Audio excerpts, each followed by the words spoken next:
Imagine facing a creature longer than 18 meters, weighing as much as a school bus in the heart of the planet's coldest, most remote seas.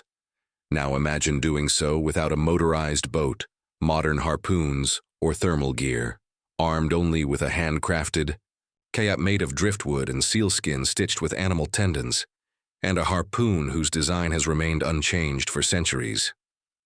This is precisely what Inuit hunters still do today. Not for adrenaline, not for spectacle, and certainly not for sport. For them, this is heritage, identity, survival. Every movement is deliberate, every tool carries ancestral wisdom, and every silence holds lessons passed down through generations. How? To listen to the ice, read the wind, and honor life even when taking it. Here, hunting a whale is not a display of dominance. Strength without wisdom is perilous, speed without patience is folly, and a hunt without respect is betrayal. To the Inuit, confronting a whale is not battling an enemy. It is seeking the ocean's permission. It is a millennia-old dance blending human skill with an intimate understanding of an unforgiving ecosystem. While the world measures success in speed and automation, here success is endurance, collaboration, and harmony with nature. A single hunt may take days, weeks of preparation, months of planning, not just logistically, but spiritually. Taboos. Before setting sail, hunters are shaped by stories, glances, and the unspoken teachings of elders who wrote no manuals, but encoded wisdom into their way of life. Could you wait motionless for hours on a frozen sea, in a skin-clad kayak, praying a marine giant surfaces precisely where you float? Knowing the slightest tremor, ripple, or misplaced reflection could send the whale vanishing forever. Could you strike with perfect force at the exact angle, in the split second it takes to breathe, aware that failure risks not just losing the prey, but your life? Yet they do. Not as a feat, but as tradition, a word that, for the Inuit, is not confined to museums or festivals. Here, tradition is lived. It is eaten, built, and sailed daily on a sea with no mercy for mistakes. Now tell me, from which corner of the world are you witnessing this story? Would you dare climb into a sealskin kayak, where beneath the ice lurks a colossus that could swallow your home whole? To Inuit hunters, the kayak is not a vessel. It is an extension of their body. Crafted from driftwood, sealskin, and sinew, these kayaks are whispers on water.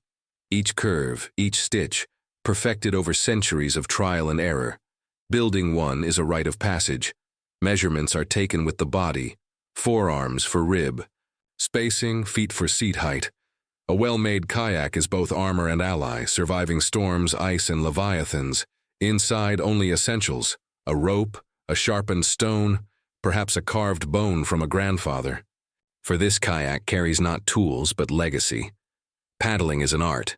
No splashes, no wake.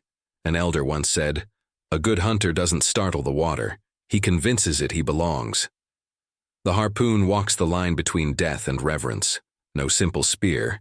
It is a masterpiece of ancestral engineering.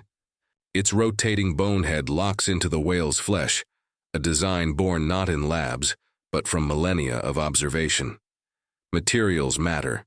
Walrus ivory flexes in 50 degrees. Seal gut ropes sense the whale's fury through vibrations. Each harpoon is a diary, marked with triumphs, losses, and near-death lessons.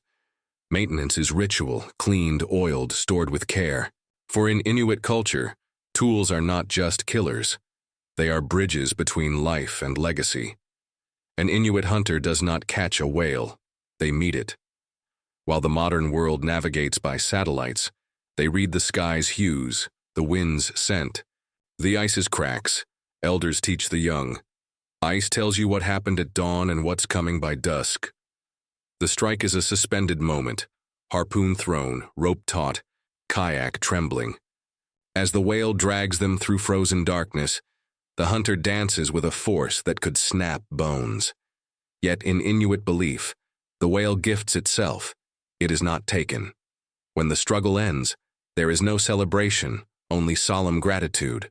A single whale feeds a village for months. Meat shared, blubber rendered to oil, bones transformed into art. Nothing is wasted. This sharing is ancient. Elders first, then mothers, then all. The hunt is solitary. Survival is collective. Now ask yourself, could you kneel in a skin kayak? Turizik's water beneath, a 30-ton shadow circling below.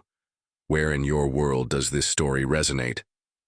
For this is not just a hunt, it is a dialogue with nature, a reckoning with human humility. The Inuit remind us, we are not above nature, we are within it.